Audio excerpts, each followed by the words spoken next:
Hello and welcome, this is study IQ and I am Prashant Jha. एक बहुत बड़ी development global times को लेके आई होगी। हाँ, ग्लोबल टाइम्स आपने नाम सुना होगा। ये ग्लोबल टाइम्स वही है जिसको चाइना का माउथपीस कहते हैं, जिसको चाइना की स्टेट द्वारा कंट्रोल किया जाता है और ये हमेशा इंडिया के अगेंस्ट जहर उगलता आ रहा है। लेकिन हमने उस जहर की घूंट को बहुत बार पिया, लेकिन हद तब हो जाती है जब ऑपरेशन सिंदूर के टाइम पे जो फेक न्यूज फैलाया जाता था उसमें ग्लोबल टाइम्स भी एक था। इसको continuously ministry of external affairs के द्वारा वार्न किया गया, बोला गया कि आप जो भी न्यूज शेयर करते हैं, जो भी पिक्चर शेयर करते हैं, उसको पहले वेरीफाई कीजिए अपने सोर्सेज से। और इसको कई बार आप देख सकते हैं कि ये जो एक्स का पोस्ट है इंडिया इन चाइना, इन्होंने कई बार इस चीज को बोला है कि देखिए हमारे फैक्ट चेक जो ग्रुप है उन्होंने इस चीज को गलत ठहराया। और क्यों ना हो, क्योंकि ये जो है वो जो भी एयरक्राफ्ट जो इंडिया का बहुत पहले जो क्रैश हो जाता था उसकी पिक्चर को लेकर के पूरे दुनिया में जो है वो सर्कुलेट करता था, ये कह करके कि ऑपरेशन सिंदूर के टाइम पे पाकिस्तान ने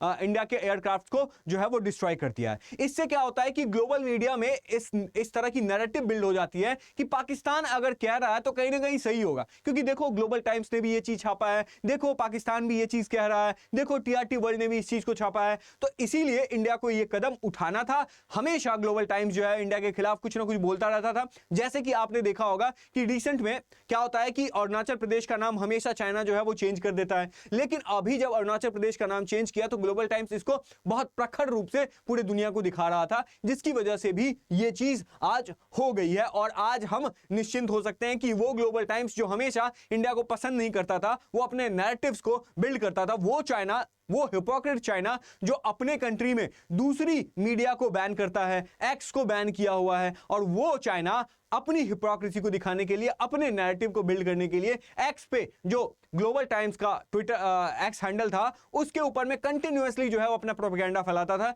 जिसको गवर्नमेंट ने आज सीरियसली लिया और इस चीज को बैन कर दिया गया। और इसके रिगार्डिंग देखिए ये चीज है, ये हमेशा से मिनिस्ट्री ऑफ एक्सटर्नल अफेयर्स अब इस चीज को एक्टिवली देख रही है। और अभी ये जैसे हिंदुस्तान टाइम्स का आर्टिकल है कि ग्लोबल टाइम्स और टर्किश ब्रॉडकास्टिंग TRT, चाइना इकलौता नहीं है। पाकिस्तान की तरफ अलाइनमेंट चाइना का हमने ऑलरेडी देखा है, लेकिन जो टर्की है, जो हमेशा से पाकिस्तान को, टर्की को हमने इतना हेल्प किया उनके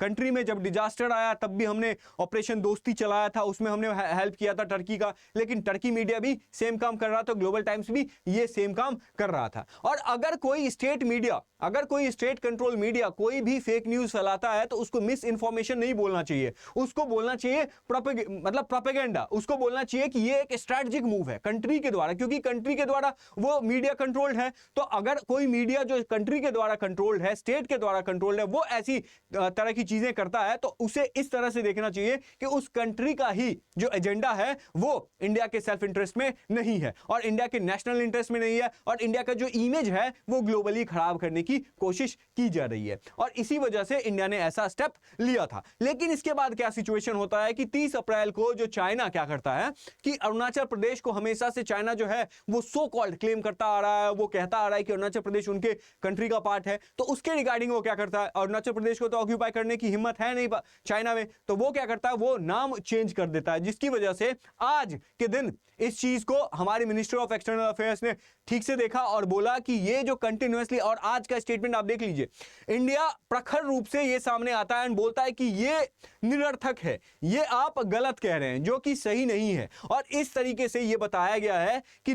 नाम चेंज करने से आप ये नहीं बता सकते हैं, रियलिटी चेंज नहीं कर सकते हैं कि अरुणाचल प्रदेश हमेशा से इंडिया का इंटीग्रल और इनएलिएनेबल पार्ट था। और इसी चीज को बार बार जब भी चाइना के द्वारा किया जाता था, अब फिर से इस चीज को हमारे मिनिस्ट्री ऑफ एक्सटर्नल अफेयर्स ने इस चीज को प्रूव किया। और ये जो चाइना का नाम चेंज करने वाला सिचुएशन था, इसको ग्लोबल टाइम्स हमेशा छापा करता था, अभी रिसेंट में छापा है। तो कई बार वार्न करने के बाद जब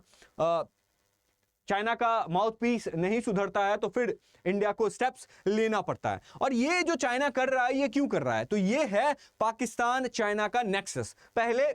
चाइना जो है पाकिस्तान को military weapons, military equipments supply करता है। हमने देखा है कि कैसे मिसाइल डिफेंस सिस्टम चाइना ने पाकिस्तान को दिया था।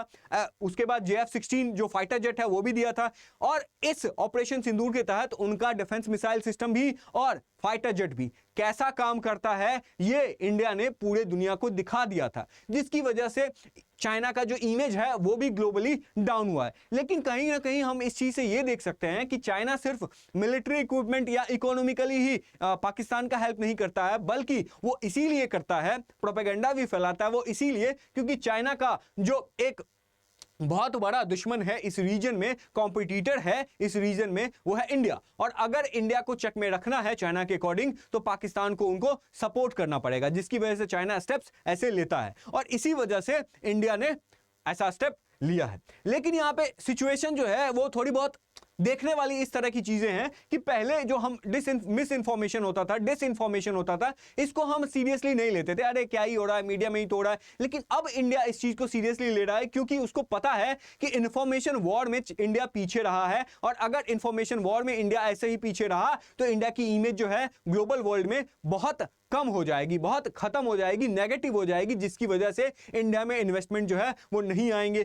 ठीक है, और इंडिया का जो स्टैंस है, इंडिया का जो हेजमनी है वो कम हो जाएगा। और दूसरी बात ये है कि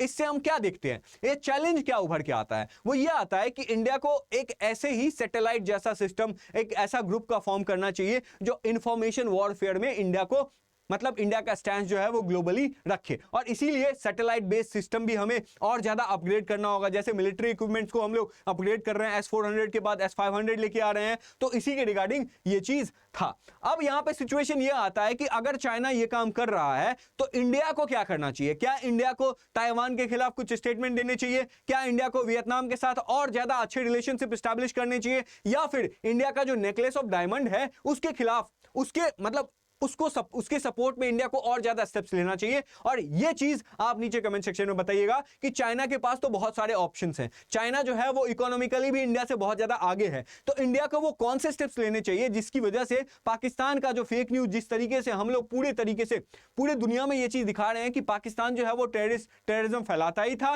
लेकिन अब फेक न्यूज का सेंटर बन चुका है, फेक न्यूज का हब बन चुका है। तो इंडिया को अब ये चीज आपने देखा होगा कि चाइना जो है वो, चाहे वो मीडिया के सेंस में हो, मिलिट्री के सेंस में हो, हमेशा पाकिस्तान के अलाइन रहा है। और आपने रिसेंट में देखा होगा कि जब यूएन सिक्योरिटी इस चीज को लेकर के स्टेटमेंट दे रही थी ऑपरेशन सिंदूर के रिगार्डिंग, पहलगाम टेरर अटैक के रिगार्डिंग, तो उसमें पहलगाम टेरर अटैक को कौन बोला था? टीआरएफ ने क्लेम किया था।